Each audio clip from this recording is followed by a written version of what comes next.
Bismillahirrahmanirrahim. Today we will discuss about capacitor and capacitance. What is capacitor? Capacitor की types क्या हैं और capacitor work कैसे करता है, ये हम आज के लेक्चर में देखेंगे। तो चलिए स्टार्ट करते हैं। अगर हमने कोई भी रेस्ट में पड़ी हुई चीज़ को मूव करवाना हो तो इनिशियली हमें थोड़ी मुश्किल पेश आती है। इसको समझने के लिए हम एक टेबल की एग्जांपल ले लेते हैं। फॉर एग्जांपल, अगर एक टेबल रेस्ट में पड़ा हुआ है और हमने उसको मूव करवाना है तो इनिशियली हमें ज़्यादा एनर्जी लगाना पड़ेगी, ज़्यादा फोर्स लगाना पड़ेगी उसको मूव करवाने के लिए। लेकिन जब एक दफ़ा हमने उसको उसकी रेस्ट पोजीशन से हटा दिया तो फिर वो नॉर्मल फोर्स के साथ मूव करना शुरू कर देगा। यानी कि हमें फिर ज़्यादा फोर्स नहीं लगानी पड़ेगी उसको मूव करवाने के लिए जब वो एक दफ़ा अपनी रेस्ट पोजीशन से हिल गया। तो यही काम जो है वो कैपेसिटर करता है। कुछ ऐसी डिवाइसेस होती हैं जिनको स्टार्ट करने के लिए ज़्यादा करंट की ज़रूरत होती है, तो ऐसी डिवाइसेस के लिए हम कैपेसिटर यूज़ करते हैं। Some electric devices requires very high current to start them. तकरीबन 25 एम्पेयर टू 50 एम्पेयर तक करंट होने चाहिए होता है स्टार्ट करने के लिए। तो ऐसी डिवाइसेस के लिए हम कैपेसिटर यूज़ करते हैं। For example fan, motor etcetera.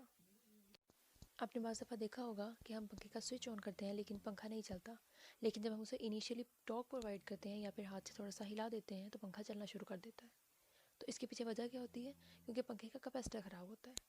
तो कैपेसिटर का बेसिकली काम क्या होता है कि जो एनर्जी उसने अपने अंदर स्टोर की हुई होती है वो सडनली प्रोवाइड कर देता है किसी भी डिवाइस को, जो कि डिवाइस को चाहिए होती है स्टार्ट होने के लिए। So what is the capacitor? The device which is used to store electric energy is called capacitor. Capacitor is basically constructed from two conductors which are separated by an insulator. So हमारे पास capacitor की different types होती हैं। Parallel plate capacitor, cylindrical capacitor and spherical capacitor. इसकी different shapes हो सकती हैं, parallel हो सकता है, साइलेंड्रिकल हो सकता है, स्फेरिकल हो सकता है। लेकिन वन इम्पॉर्टेंट थिंग कि it consist of two conductors.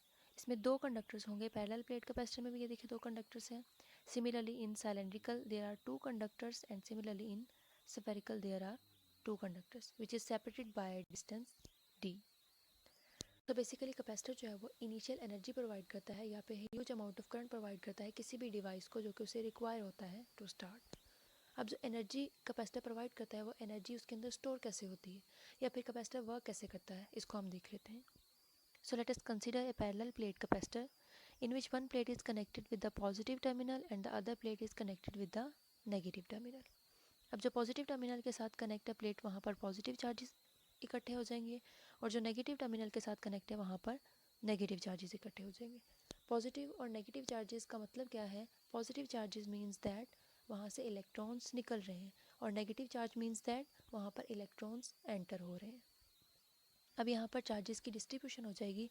Positive charges एक प्लेट पे इकट्ठे हो जाएंगे और नेगेटिव चार्जेस दूसरी प्लेट पे इकट्ठे हो जाएंगे। और ये फ्लो ऑफ चार्जेस उस वक्त तक चलता रहेगा जब तक इन दोनों प्लेट्स के दरमियान पोटेंशियल डिफरेंस बैटरी के पोटेंशियल डिफरेंस के इक्वल नहीं हो जाता। यानी कि जितने पोटेंशियल की हमने बैटरी लगाई है उतना ही पोटेंशियल इन दोनों प्लेट्स के दरमियान क्रिएट होना है। अगर फॉर एग्जांपल हमने बैटरी 10 वोल्ट की लगाई है तो जब तक प्लेट्स के दरमियान पोटेंशियल 10 वोल्ट नहीं हो जाता तब तक ये फ्लो जो है वो चलता रहेगा। तो इसको हम बोलते हैं कि कैपेसिटर हमारे पास जो है वो चार्ज हो गया। इसको अगर हम सिंपल वर्ड्स में देखें तो पॉजिटिव और नेगेटिव चार्जेस तो हर कंडक्टर में होते हैं, लेकिन पॉजिटिव चार्जेस को एक साइड पे इकट्ठा करने के लिए और नेगेटिव चार्जेस को एक साइड पे इकट्ठा करने के लिए हमें एक्सटर्नल एनर्जी प्रोवाइड करना पड़ती है। किसी ना किसी सोर्स के थ्रू हमें एनर्जी प्रोवाइड करना पड़ती है, जैसे कि हमने यहाँ पर बैटरी के थ्रू किया। तो बैटरी के थ्रू हमने एनर्जी प्रोवाइड की और पॉजिटिव चार्जेस एक प्लेट पे कलेक्ट हो गए और नेगेटिव चार्जेस जो है वो दूसरी प्लेट पे कलेक्ट हो गए। अब वो जो हमने एनर्जी लगाई ऐसा करने के लिए पॉजिटिव चार्जेस को एक साइड पे और नेगेटिव चार्जेस को दूसरी साइड पे कलेक्ट करने के लिए, वो एनर्जी कैपेसिटर के अंदर स्टोर हो गई है। Because we know that energy can neither be created nor destroyed. तो इसको हम बोलते हैं कैपेसिटर जो है वो चार्ज हो गया है। अब इस कैपेसिटर को हम किसी भी डिवाइस के साथ कनेक्ट कर देते हैं। फॉर एग्जांपल हमने इसको पंखे के साथ कनेक्ट कर दिया तो जो एनर्जी इसके अंदर स्टोर हुई है ये सडनली प्रोवाइड कर देगा उस पंखे को, तो पंखा जो है वो चलना शुरू हो जाएगा। बिकॉज उसको स्टार्ट होने के लिए ज़्यादा एनर्जी रिक्वायर होती है, ज़्यादा करंट रिक्वायर होता है जो कि कैपेसिटर के थ्रू दिया जाता है उसे। कैपेसिटर से रेलेवेंट टर्म है कैपेसिटेंस। कैपेसिटेंस हमारे पास क्या होती है? Capacitance is basically the ability to hold the electric charges. यानी कि किसी भी कैपेसिटर की एबिलिटी या फिर उसकी कैपेसिटी इलेक्ट्रिक चार्जेस को होल्ड करने की, उसको हम बोलते हैं कैपेसिटेंस। इसकी प्रॉपर डेफिनेशन देख लेते हैं। The capacitance C of a capacitor is defined as the ratio of the magnitude of the charges on either conductor plate to the potential difference between the conductor plates. So C is equals to Q over V। Capacitance हमारे पास किसके equal होती है? Q over V के।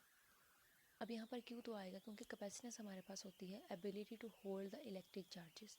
जितने ज़्यादा charge store हुए इसका मतलब है कि उस कैपेसिटर की उतनी ही कैपेसिटेंस ज़्यादा है। अब यहाँ पर पोटेंशियल डिफरेंस V ये क्यों आया, इसको हम देख लेते हैं। सो लेट्स सपोज हमारे पास एक कैपेसिटर है, इनिशियली उसके ऊपर कोई चार्ज नहीं है, उसका पोटेंशियल जो है वो ज़ीरो होगा। लेकिन जैसे ही हम उस पर चार्जेस लाकर स्टोर करना शुरू कर देते हैं, उसका कुछ ना कुछ पोटेंशियल जो है वो बनेगा, उसका पोटेंशियल इंक्रीज़ होना शुरू होगा। तो इनिशियली अगर हमने कोई एक चार्ज उसके ऊपर लाकर स्टोर किया, तो चूंकि वहाँ पर पहले ऑलरेडी पोटेंशियल ज़ीरो था, तो हमें ज़्यादा एनर्जी नहीं लगाना पड़ी, हमने इजीली चार्ज को जो है उसके ऊपर स्टोर कर दिया। लेकिन जैसे जैसे इसके ऊपर चार्जेस जो है वो इंक्रीज़ होते जाएंगे, वैसे वैसे इसका पोटेंशियल जो है वो इंक्रीज़ होता रहेगा। इसका मतलब है हमें उतनी ज़्यादा एनर्जी लगाना पड़ेगी चार्जेस को इसके ऊपर लाकर स्टोर करवाने के लिए। तो जितना पोटेंशियल ज़्यादा होगा उतनी ज़्यादा एनर्जी लगाना पड़ेगी। इसका मतलब है कि यहाँ पर रुकावट आ रही है कैपेसिटेंस में, यानी कि जितना ज़्यादा पोटेंशियल होगा उतनी कैपेसिटेंस जो है वो हमारे पास कम होगी, क्योंकि हमें उतनी ज़्यादा एनर्जी प्रोवाइड करना पड़ेगी चार्जेस को यहाँ पर लाकर स्टोर करवाने में। So C is equals to Q over V, directly proportional to Q। जितना Q ज़्यादा, इसका मतलब ये है कि उतनी उसकी कैपेसिटेंस ज़्यादा है, और जितना पोटेंशियल डिफरेंस कम होगा उतनी ही कैपेसिटेंस जो है वो ज़्यादा होगी। So the SI unit of capacitance is farad. हमारे पास फैक्टर्स अफेक्टिंग द कैपेसिटेंस। कौन से फैक्टर्स जो हैं वो कैपेसिटेंस पर इफ़ेक्ट करते हैं? First of all area of the plates. जितना प्लेट्स का एरिया ज़्यादा होगा उतनी कैपेसिटेंस ज़्यादा होगी। जितना एरिया प्लेट्स का ज़्यादा होगा उतने ज़्यादा चार्जेस वो स्टोर कर सकेगा, इसी वजह से उतनी ज़्यादा उसकी कैपेसिटेंस होगी। तो जितना एरिया ज़्यादा होगा प्लेट्स का उतनी कैपेसिटेंस ज़्यादा होगी। Separation of the plates. जितना डिस्टेंस बिटवीन द प्लेट्स कम होगा उतनी ही हमारे पास कैपेसिटेंस जो है वो ज़्यादा होगी। नेक्स्ट है डाइलेक्ट्रिक मीडियम। अगर हम डाइलेक्ट्रिक मीडियम को इंट्रोड्यूस करवा देते हैं दोनों प्लेट्स के दरमियान, प्लेट्स ऑफ द कैपेसिटर के दरमियान किसी भी डाइलेक्ट्रिक को इंट्रोड्यूस करवा देते हैं, इससे भी कैपेसिटेंस जो है वो इंक्रीज़ हो जाती है। ये किस तरह होती है इसको हम इंशाल्लाह आने वाले लेक्चर्स में देखेंगे। The lecture is over now. Thank you for watching.